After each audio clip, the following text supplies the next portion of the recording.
ঘন্টায় ৩০ থেকে ৪০ কিলোমিটার বেগে সুপার সাইক্লোন রেমাল মালদা জেলায় আছড়ে পড়বে। ২৭ এপ্রিল সকালে এই ঝড় মালদা জেলা জুড়ে আছড়ে পড়ার সম্ভাবনা রয়েছে, যা ঘন্টায় ৩০ থেকে ৪০ কিলোমিটার বেগ থাকবে, এমনটাই জানাচ্ছে মালদা জেলা আবহাওয়া দপ্তর। মালদায় ঝোড়ো হাওয়ার পরিমাণ অনেকটাই কমে আসবে, সেটা ৩০ থেকে ৪০ কিলোমিটারের ঝোড়ো হাওয়া বইবে, সঙ্গে বজ্রবিদ্যুৎ সহ ভারী বৃষ্টি পেতে পারে। কবে আসবে সেইটা আপনার ২৬ তারিখ সন্ধ্যাবেলা হিট করছে। আমাদের আশা করছি ওই ২৭ তারিখ খুব ব্যাড ওয়েদার থাকার সম্ভাবনা আছে। মালদা জেলা আবহাওয়া দপ্তরের আবহাওয়াবিদ তপন কুমার দাস জানান, ইতিমধ্যেই সুপার সাইক্লোন রেমাল বাংলাদেশের খেপিপুরা থেকে ৮০০ মিটার দূরে এবং পশ্চিমবঙ্গের ক্যানিং উপকূলবর্তী এলাকা থেকে ৮১০ কিলোমিটার মধ্যে বঙ্গোপসাগরে অবস্থান করছে। ২৬ এপ্রিল সন্ধ্যাবেলা বাংলাদেশের খেপিপুরা পশ্চিমবঙ্গের ক্যানিং উপকূলবর্তী এলাকায় ঘন্টায় ১০০ থেকে ১২০ কিলোমিটার বেগে রেমাল সুপার সাইক্লোন আছড়ে পড়বে।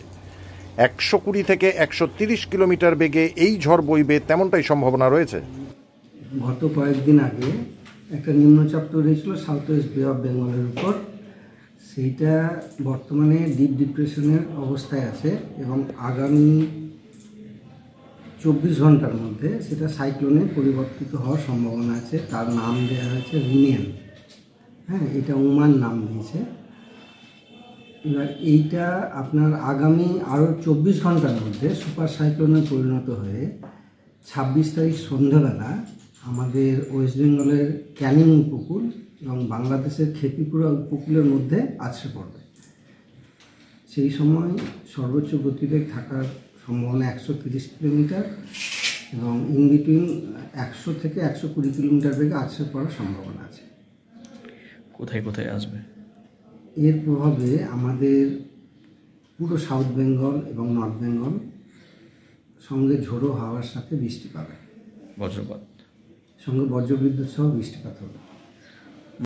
দক্ষিণবঙ্গের সমস্ত জেলা এবং উত্তরবঙ্গের সমস্ত জেলাগুলিতে এর প্রভাব পড়বে কম বেশি।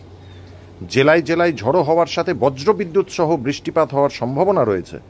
২৪ ঘন্টায় নিম্নচাপের প্রভাব থাকবে সমস্ত জেলায়। তবে মালদা জেলার ক্ষেত্রে ২৭ এপ্রিল সকালে ঘন্টায় ৩০ থেকে ৪০ কিলোমিটার বেগে এই ঝড় আছড়ে পড়বে। কি সাবধানতা বা সাবধানতা, ব্যাড ওয়েদারের সময় পাবলিক পারতপক্ষে বাইরে বেরোবে না, থান্ডারিং হলে গাছের তলায় যাবে না, ইত্যাদি ইত্যাদি। চাষবাস, আমের ক্ষেত্রে মালদা ম্যাঙ্গো প্ল্যান্টেশনের ঝোড়ো হাওয়া থাকলে ক্ষতি হবে, কিছু করার নেই এখানে। আর এমনি যারা বাড়িগ্রস্ত, যে সমস্ত দুর্বল বাড়ি ঘর আছে তাদেরকে একটু প্রিকশন নিতে হবে, ঠিকঠাক করে নিতে হবে। ব্যুরো রিপোর্ট, সংবাদ বাংলা টিভি।